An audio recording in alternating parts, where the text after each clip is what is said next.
Hello and welcome back to this new episode that we are continuing with our Auth-Lite application.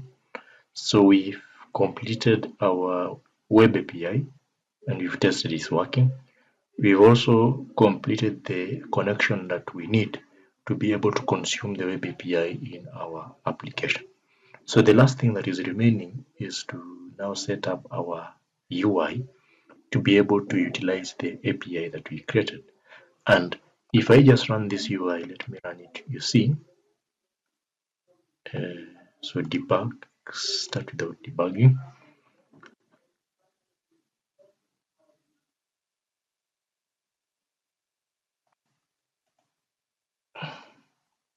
Sorry, let me just start it afresh. So debug, to let me close all of them. So debug, then start without debugging. So you note that this is just a normal basic Blazor interface as you'll see it. We have the home, the counter, and the weather. So we want to change this and use our template that we want to utilize, and in this case we will be utilizing the ADMINLTE template, the free version. Of course, there are premium versions which you can check out, but for the sake of this tutorial and for those who will be watching, it's easier we use something that everybody can have access to, so that they can follow up to completion. So we'll be using the ADMINLTE free template, and of course if you live preview here, you'll see that this is how the interface looks. And if I was just checking the document, the downloads, so if you check the downloads, you see there's the version 4 beta, that this is the latest that has been released. But at the point when I was creating this tutorial, I used version 3.2.0. So this is the one that we'll be using, but you feel free to use a higher version as me, because I think the changes are very minimal, but the basics of the template will remain. So this is the one that I will go ahead and download. You can read the documentation later on if you really need to. So this is the ADMINLTE. Let's have it downloaded, then I can show you what we'll do to have it as part of the interface on Blazor. So I'll return when it's done. So let's wait for it to finish, then we can continue. So as you can see, my download completed. So we have the ADMINLTE 3.2.0 on my screen. I've already extracted it, so let's dive deep and see how we will use this. So I just want to open this index.html. So you can see this is a sample admin template as it looks on the index.html page. So this is the one that I want us to utilize. Of course, you can see it has very nice dashboard, and then of course also a very nice sidebar that we can use for our application. So if you look at within this folder that we've downloaded, and if you open this, let me open this with Visual Studio Code so that I show you what I mean. You can see the whatever it is using to make that interface is stored within the plugins and the dist folder. The same thing for the CSS. It is within the plugin and the dist folder. So those are two key folders that we need, and we just grab them and push them within the www root directory. So copy this and this. You can drag, drop, or copy and paste. It's the same thing.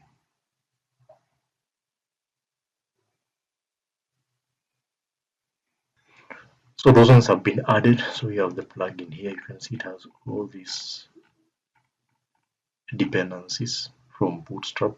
So the Bootstrap that is within this is which one? Let's see. I don't know. So it is Bootstrap 4.6.1. So that's the one we'll be utilizing. Okay, should be among the latest. I think Bootstrap right now is at let's see. Should be 5, so I'm not sure. Let's see. So it is, you can see it is 5.3. So this is the latest, but I'm using 4.6 series, so not very far away. Maybe in the next versions we'll see what to target, but those ones are the ones that the latest, so that's not a big issue for me. So once we are done with that, let's see what next to do. So I'll only take the plugins that I really need for this session, because the rest, as I earlier said, we'll be utilizing the RADs and components, which are more, to me, more appealing than what this theme is offering. So I'll pick the Google fonts, and then let me just pick them so that I go put them.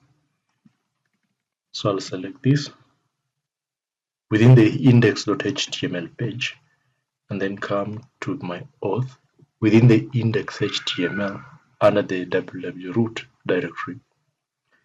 So as you can see on top here, what we will do is just down here, add it like this.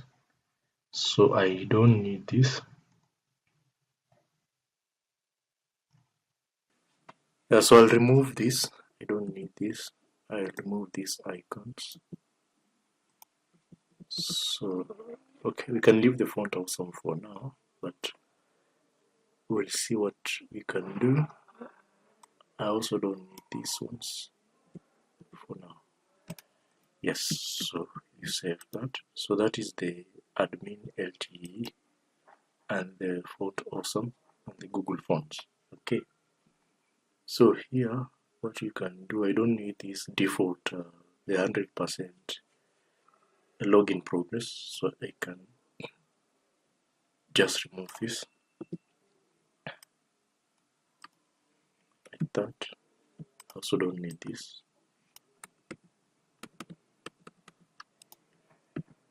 So I'll add the scripts here, so I don't need this. Yeah, so we have that.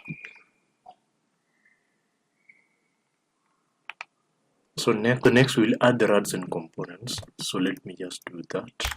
So we come here, and then you get package manager.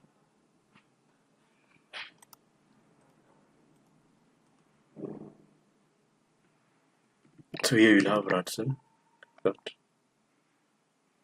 So RADs and Blazor, that's the one I want. So the latest stable one is 6.0.20. Yeah.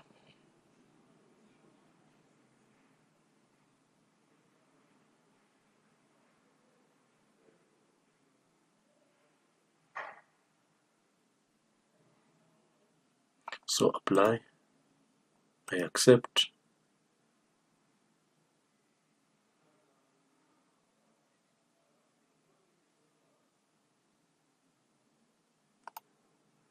Yes, so it is installed. So that's good. So how do we add it to our interface? Let's go to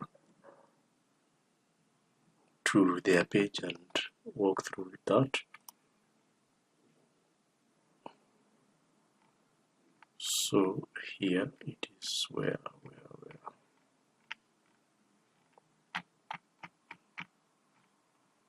So under the get started, I suppose.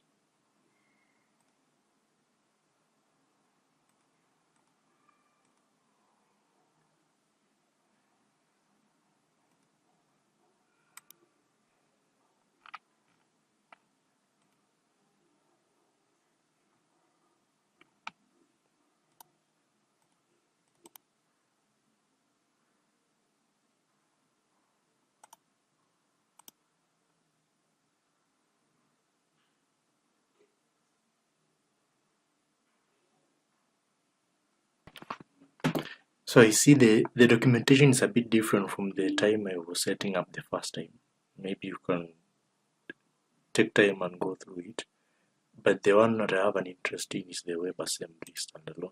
Seems to be a bit similar to what I have. So we'll import this to our application. And also the CSS component, which I cannot see. But let me just use that for now. So I'll come to this under the index, then place the CSS component like this. Then we'll add the JavaScript component also like that. So these two gives us that ability to utilize Radson into our application. So we need now to load the pages that we need, the default page that we need. So as you can see within the HTML page of the index.html, we have the body, which is the main section. Then within it we have the wrapper. So the wrapper again holds major of the content.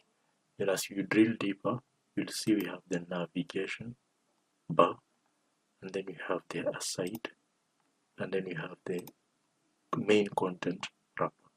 So those are the 4 items that we will take and put them in our application. So I'll create a folder here and call it so new folder and call it skeleton. So this is actually the build of the entire UI. So there we can add a new Radson component, no, razor component, sorry. So here we'll say footer page. So this one will hold the footer. Then we have another one, add, then call it drop navigation page. And then the last one, I'll call it sidebar navigation. Yeah, so those are the 3 that I need. So let me just populate them quickly. Let's begin with the footer. So the footer, I've just selected the code as it is. Yeah, so pick this, and then I will put it here. So here I can change this to .NET9 .now .here. Yeah, then here you can have a developer crucible. Then I can have my, so I can pick this like that, then put it here. So here I can use the version, but let me just leave it like that. So that is our footer done. So close it. Developer crucible. Then I can have my,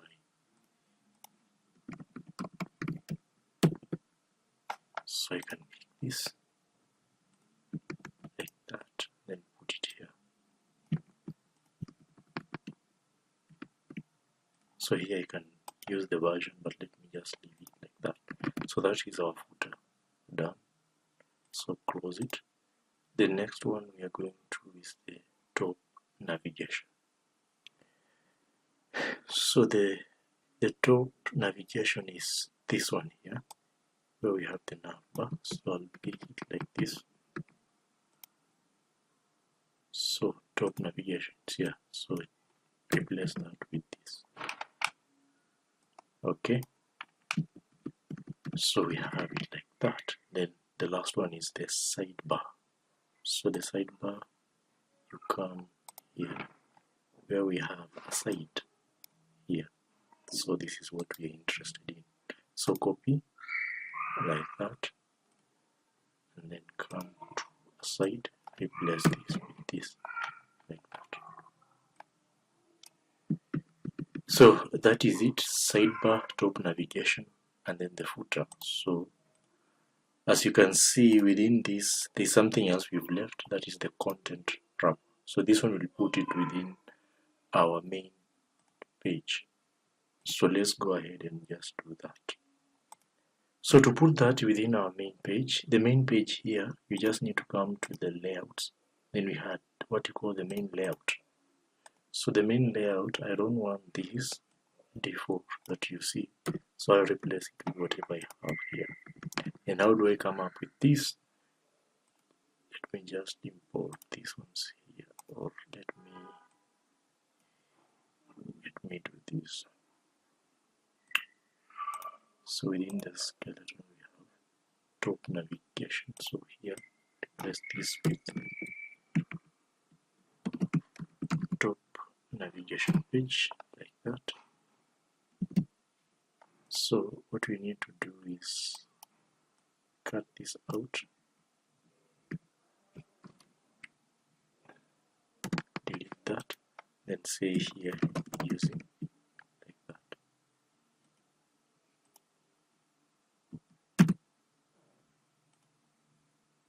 So like that. So using that. So that's the top navigation, and then we have the footer page. Just take this.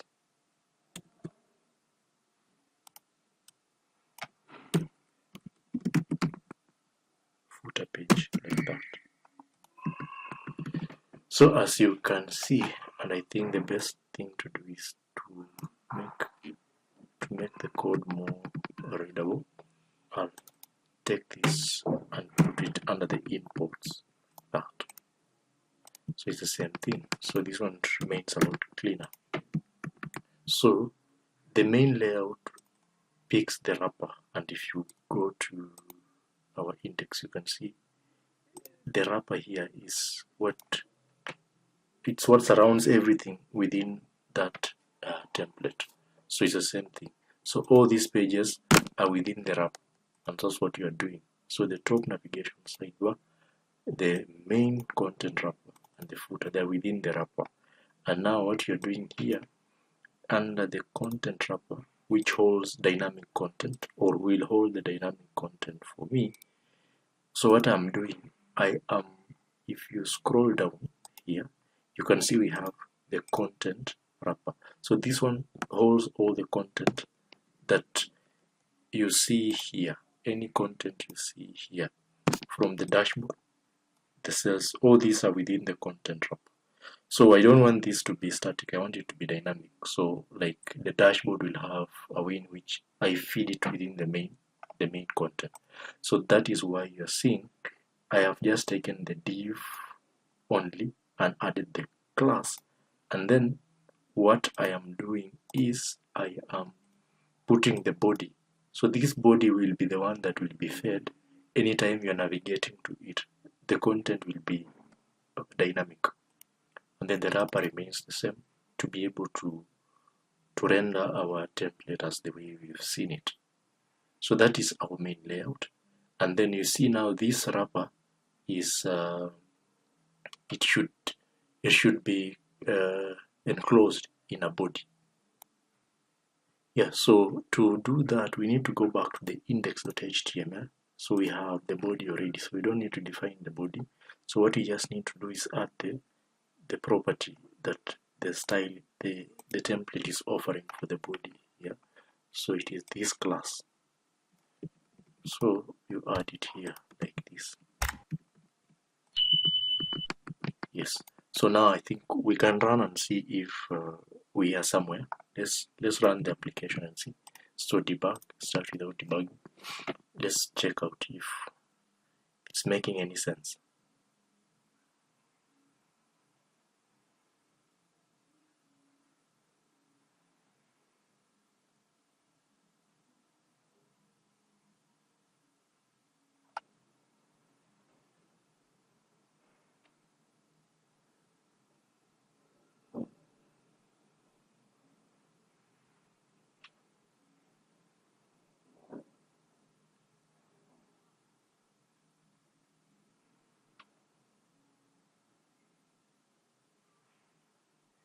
Yeah, so you can see this is our application, so it's starting to make sense.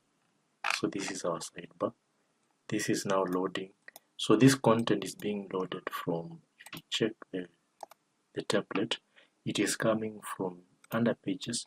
You have a page called home. So this is where it's coming. So it means if I navigate to this page, this is what will be displayed.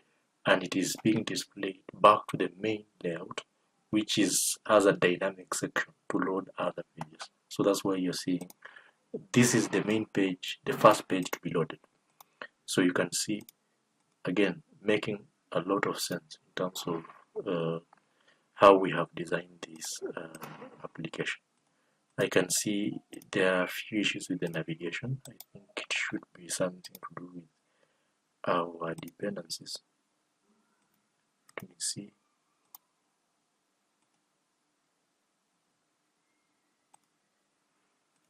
So let me check if our jQuery UI is really configured well. Just a minute. Yeah, so I just confirmed the JavaScript, the scripts, and I had left out this, which is a very key component of the template. So you need to add it. So if you add it, so just added it here. So if you add it and run it again,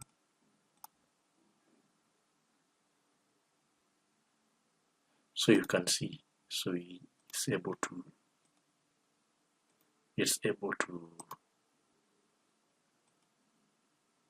hide and unhide. So the only issue, and I don't know why it has never, I've never understood why that is the case, is these drop downs. I don't know why they fail to show. It's something I tried to check over and over again, but I was unable to. So in the process of you trying to go through this and you find the best way to achieve this, please do share it in the comments and I'll be glad to understand how you went about it. But you can see these ones are working. These ones are working. Yes, very okay. So now what we need to do is to clean it up so that it just remains with what we need for the sake of this tutorial. So to proceed with, we first have to see how we can authenticate the user first before we come to the main page, because as you saw in the demo, you have to log in first before you can access the home page. So with that, we need to add a folder here. So that folder, call it steps. So add a folder, call it steps, like that. And then we'll add a simple class here, which we are calling custom authentication state provider.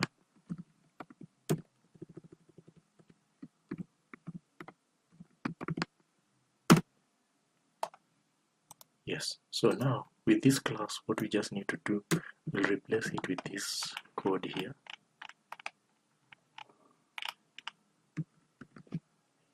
Let me add this component so that we can explain what I mean. So this one is inheriting from the authentication state provider. So I'll install this as an authorization mechanism.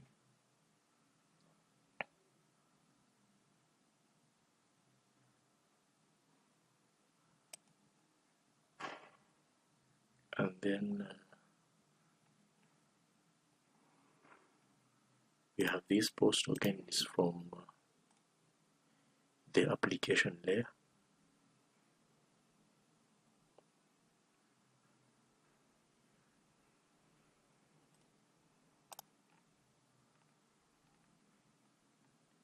The app constant is from the storage, the helpers.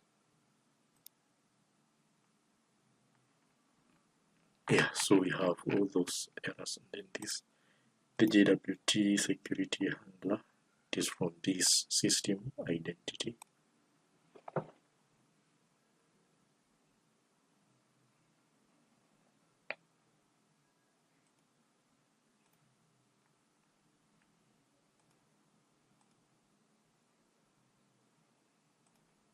Yeah, so that one is, so we've imported all of them.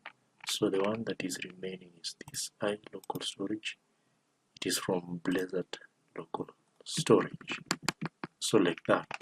So this class actually is supposed to be able to interact with the services that we created in terms of passing data and making validations on the client before we can push that request in our backend database. So you can see, like, we are injecting the local storage. So this one is to store our token on the browser within the local storage. And then here I am declaring the claims principal identity as anonymous, which means that from the first function where I get the authentication state. So here I want to know if the user is already logged in or not. So here what we do, we get model from token, and if you go to this definition, you see it's getting browser local storage and deserializing the token to find out the token that is there. And then if it is null or empty, you should return anonymous, meaning if it's anonymous, it doesn't know who you are, therefore it will redirect you to the login page for you to authenticate. And if the token is there, it will be able to get a refresh token. That is if the token has expired. And then it will get the claims of the token. Then it will so if the claims are now, again it will give you anonymous, but if not, it will set these claims to the state of the user session, and then it will return the result of those claims. So you can see this set claim is passing these claims from the user claims DTO and then putting them into this format of the claims that can be utilized within the application. So that is what is happening on this when you're saying get authentication state. So you just want to know if the user is authenticated or not. So if not, it will go through all these checks. Then this one is getting model from token. Again, I have explained it is getting it's getting the token from the browser local storage.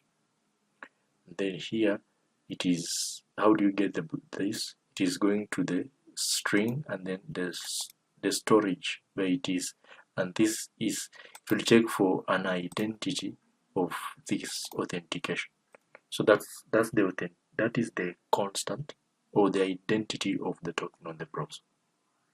And then here updating authentication state. This is after the token has expired. How do we update it to have the new token that is there? So again, we have the claims, and then we are checking if the local storage token is empty. If it is, then we will set the browser local storage, then decrypt this token, get the claims, and then set the claims to whatever we have.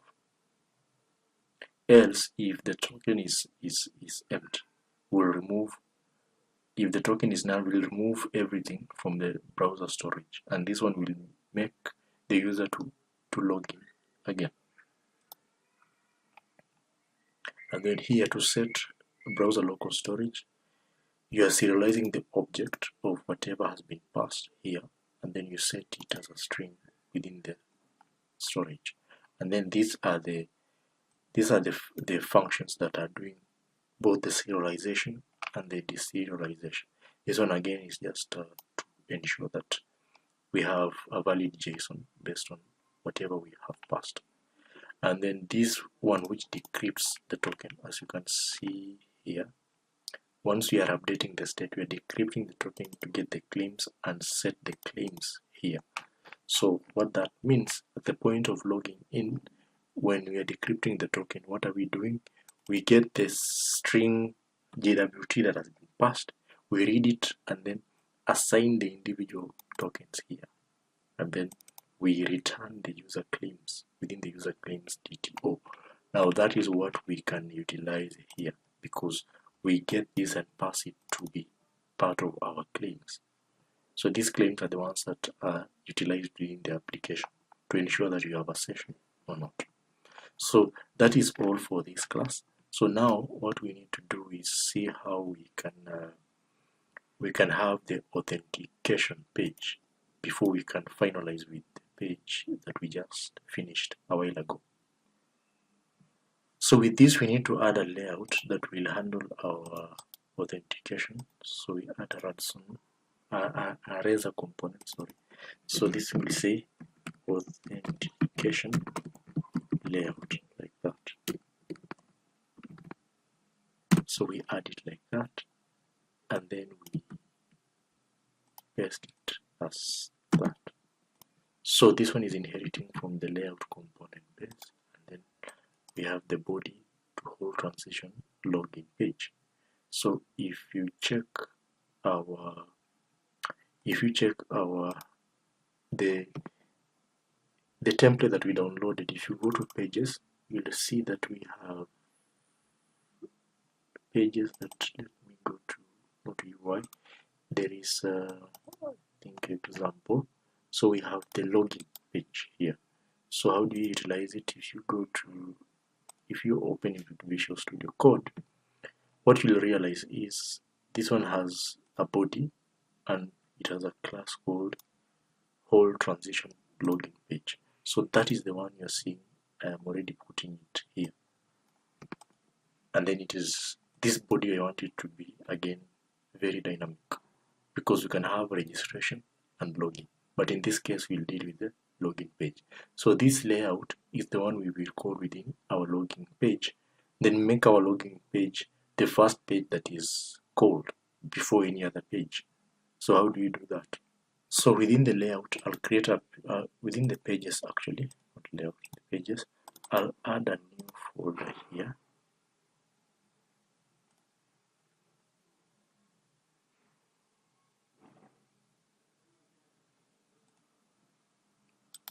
So I will call it, let me rename it to account.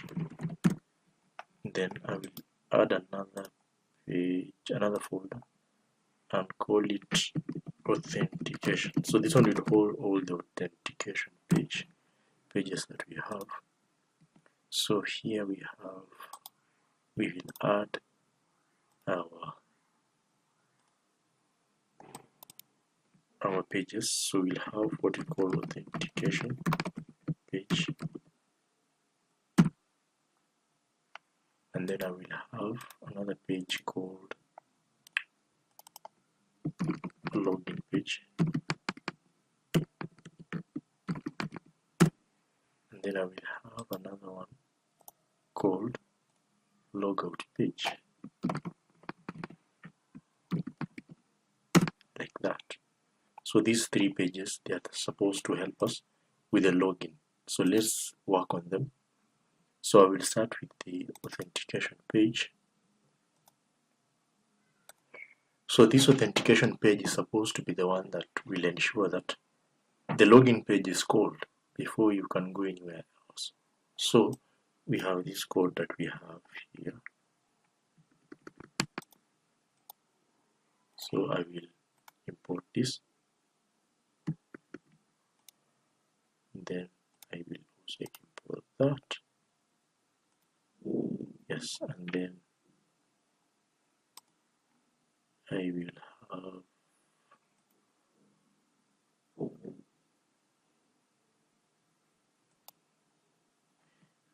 have to inject something here for the navigation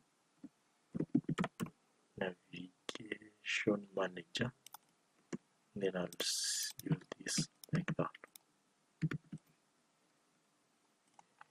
And then the other one is this authentication state. I'll also inject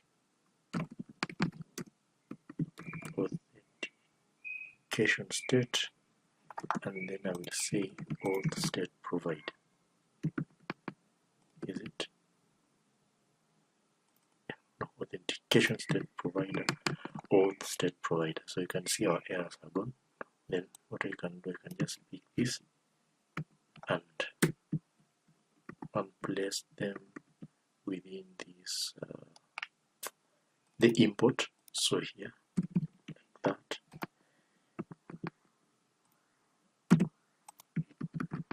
Yes, so now if you go back here, no, wait, the authentication page. Yes, so this one is now fine. So what we are saying, so it is checking the state of the user. So and then it is initialized on page initialization, that is on page load. It will check the state of the user login, and if it is authenticated, the result will be true and you navigate to the home page. If not, you'll go back to the login page. So that is all that is happening here. So we are just checking the authentication state of the user, and if you navigate, it will go to home page. If not, go back to the login page. And then we are saying this is the first page that will be hit, because you can see you're putting a /. So this can only happen on one page. It cannot be on multiple pages. The application will not be able to run. So the / is only on this. So all other pages will have a defined path that's supposed to be called. Like you can see this home. So what we need to do is come to home. You can see home now cannot have this. It will have now like this. So meaning if I call home, I'll have to define home the way I have defined it here, like that. So that is the authentication page. Let's go to the login page.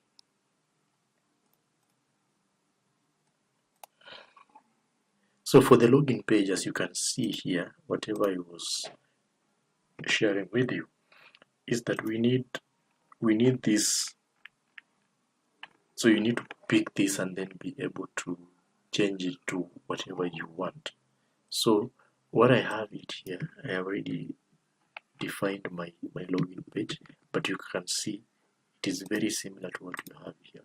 So what you just need to do is for the login logo, it remains admin, but now mine is authorized because that's how I want it.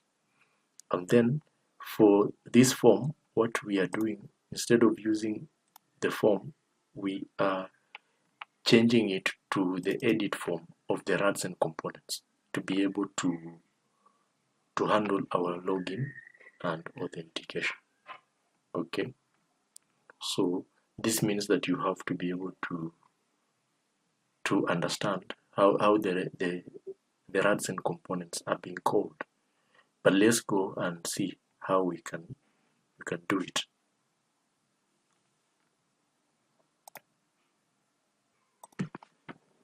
So how do we make this to work? So let me get this code, then we can explain everything. Okay, so what we need, let me just remove this, I don't need it here. So the first one I'm calling is the login DTO. So it's from the DTOs. And then we have the show onloading button. Okay, so what that means, there is something else I need to introduce here, which is the helper pages. So let me just add it, then we can. So add a folder, call it helper pages, and then I will add the button loading spinner page. Add this button loading spinner page like that. So this is where we will have like a small spinner on the login button before you log in. It's just to tell you that something is working on the background, so you have to wait for a few seconds before you can be authenticated. So that's what we are putting here. So button spinner, button loading spinner page like that. So what I just need to do is cut this out, then come to imports, then add this using like that. So where are we here? Like that. So you can see, so this is the spinner loading page. I think I don't need these ones. Yes, so the next thing that we need to do is to call this account. account service. So how do we do this? Let me inject it here so that you see what I mean. Then we will carry all of them back to the import layout. So what I do, I need to inject, and then you say I account service I account service, like that, and then I'll use the exact name that is here, account service. So what it means, this is the services we created long time ago when we had where I was talking about being able to utilize the API we created into the application. So this is the service that we are pulling here, and you can see now what it means. It is hitting the login async and it is pushing the login model. The login model, where is it? The login model is the password and email. Okay, because this form on submit, it will hit the login async method. Okay, I'm just repeating that, so let me finish this naming can.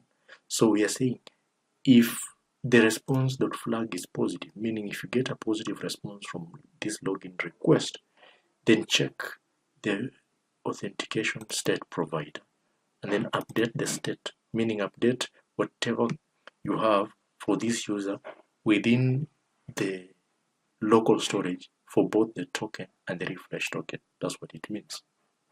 And then here it will give you a notification of either success or failure. So this notification is from Radson, like that. So how do we go about it? So it is something you can check on the documentation of Radson, but it is a show notification. You can see it's show notification severity is either success. Here you can put whatever else you need, but you can see it can give you success, info, warning, error, whichever that you want, because they have different color codes to show what you want to show. And then this is the duration. You can increase it, meaning it will stay for a longer period.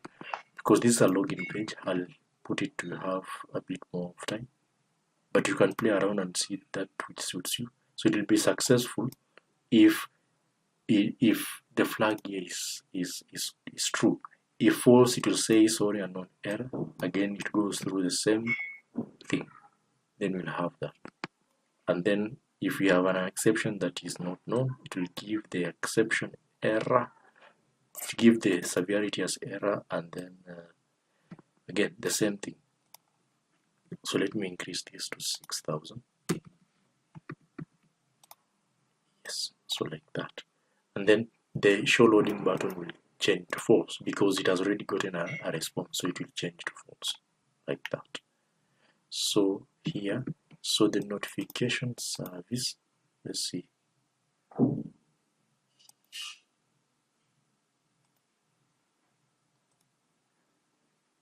So what is it saying? It requires non-static. Yeah, so this one we need to inject it as well. So let's come back up here. Then let's inject it here. So it will be inject notification service. So you can see the error is gone. So what you can do, you can pick all of this and then come to the imports like that. So we have all of them there like this. So you can see our login page is clean. There is nothing that is off. So again, maybe just repeat. So this card component is what you saw here. This one is the one that I'm loading here. You can see the body, then sign in to start your session. Then instead of this form, I'm now using a Radson component form that gives me the ability to push this on submit to the login async. And on the login async, I'm pushing the DTO for the login model. So what does the login model have? It has the email and password. And then I've added this on the login button to spin whenever you submit a request, so that it tells you that there is something that is working out in the background. So that is it. And then of course here we are calling the login async method, So it will show the button to be true. Then if it gets the response, it will give you the response here after checking and ensuring that you're authenticated, and then you will have the notification.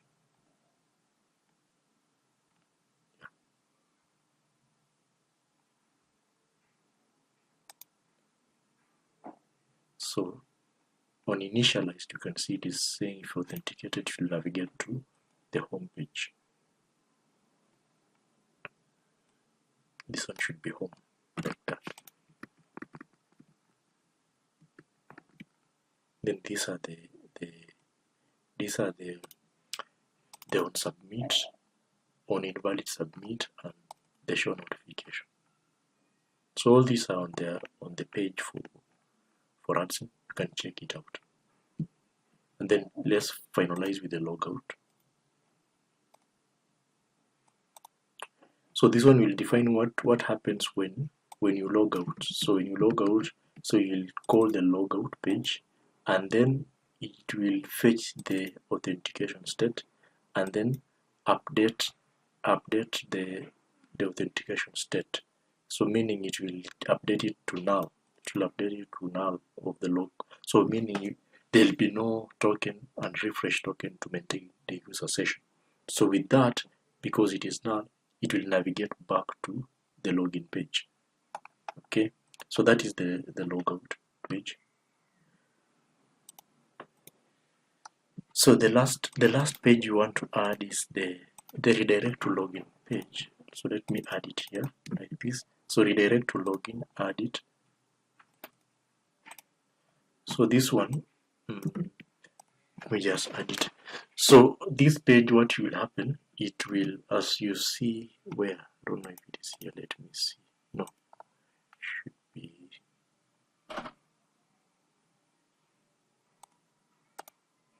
So with this, what happens is it will be a page that will be used to redirect to login page in case maybe it realizes your session has expired and it has not been renewed, or maybe you are trying to log in illegally. It is part of a layer of authentication that we will include. So it is on initialized, and we are calling the nav manager navigate to this login page. Okay, so with that, let's see now how to wire this up. So we need to come to the app.razor. So there's something we need to change here. So this app.razor, it helps with the navigation on login. So there's something we need to adjust it to suit whatever we've placed. So we are adding layers of authorization, as you can see. So this is how it will look. We are calling the default route of the main page, so here, but it is after it is authorized. Okay, so it will authorize before it allows you to proceed, and if not, it will find out that maybe if it does not find this page, it will give you this error. So the only thing we are adjusting from the default code that we find is this authorization layer because of our login and authentication. So before we can run to see if it is working, we need to import the components that we have utilized here so that they are registered by the application. So we come to the program.cs and then just place them here like this. So these are all of them. So this one should be account service, and this one should be, let's see, add HTTP client. I don't know which one is that, but we have the notification service, the HTTP client validator. So let me confirm. I don't remember where this was from. Let's see. So with that, you have to install the Microsoft extension HTTP. So those are the components that we need, and then we need to. So with these services being registered in our application, what we just now need to do is get the base URLs for both the client and the web API so that they can interact the moment you launch or run the two of them. So for the client, we need to add the base URL here for the API that we need to call. So how do we get this? We need to change the port to whatever we have here for the web API. So it is 7178. Yeah, so this is the base URL for our API being called within our client application. So next,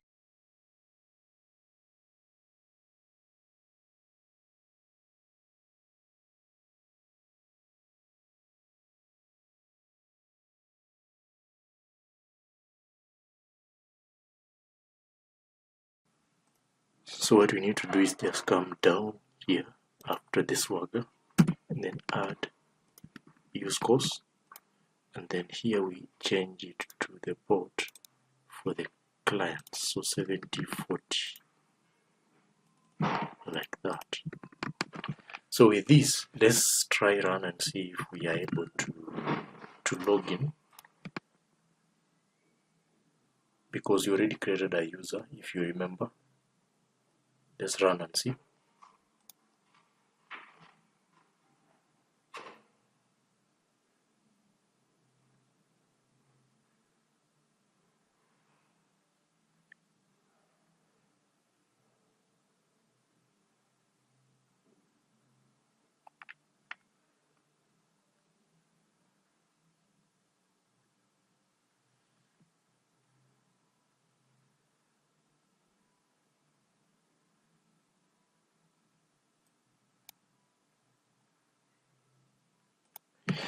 So before we run, I just noticed something. So here I had removed this layout from the login page. It should not be here. It will bring you problems. So just remove it. Then ensure the login page has the layout on top here. This one you cannot put it into the import. It will not make sense. So once we have that, let me just rerun afresh. So close this. Then let's close here. Then I will launch the web API. So debug. Start without debugging.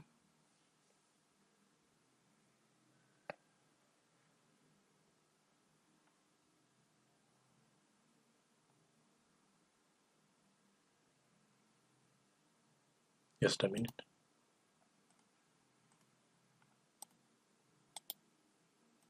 So we have debug. Start without debugging.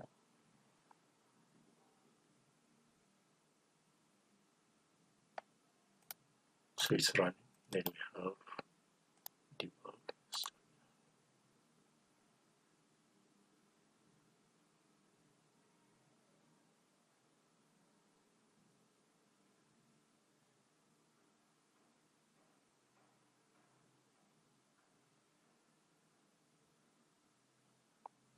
So let's give it a few minutes.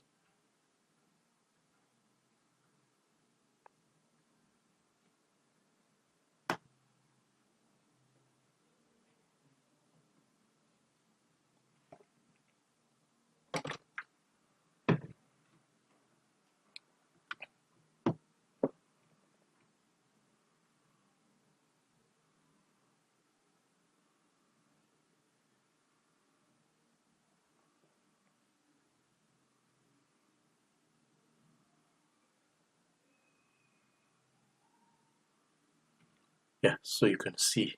So it means now our navigation is working. You can see instead of taking me to the home page, it's giving me the login page. And if I try login, you can see it's saying the email and password field is required. Okay, so we can make this a little bit smaller. So we have this style here. where you go to the index.html page.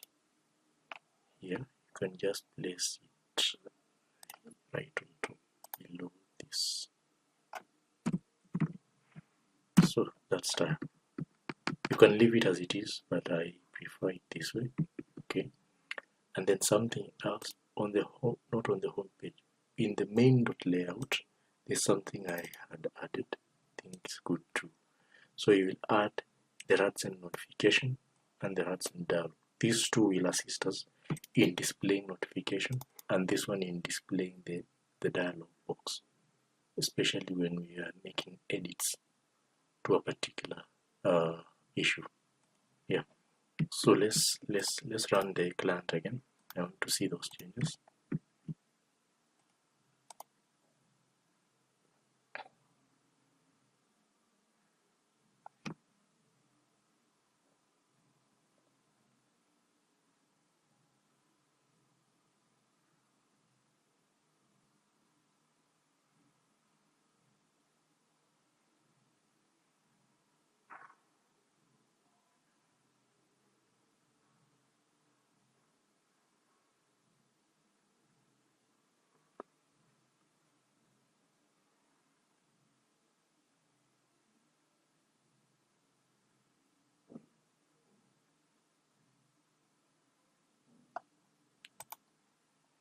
Yes, so it's here. So you can see it's a bit smaller and cleaner. So that is it. Yeah. So if I try to log in, let me see if I can log in here. So I think this was our Swagger. So let me see. My user list was, which one was? Yes. So user exit. Let me try logging with this user and see if I'm able to. So that was it. And then string. Let's see. So you can see the busy loading button that I talked about. Yeah. So you can see it is logging in nicely. So it means now we are able to establish a session. So what we now need to do is now clean up this so that we only have what we need. So I need a login, a logout, and then just two components here to manage for administration and also for the dashboard. So I think those are the only two that we need, and then we can call it an episode.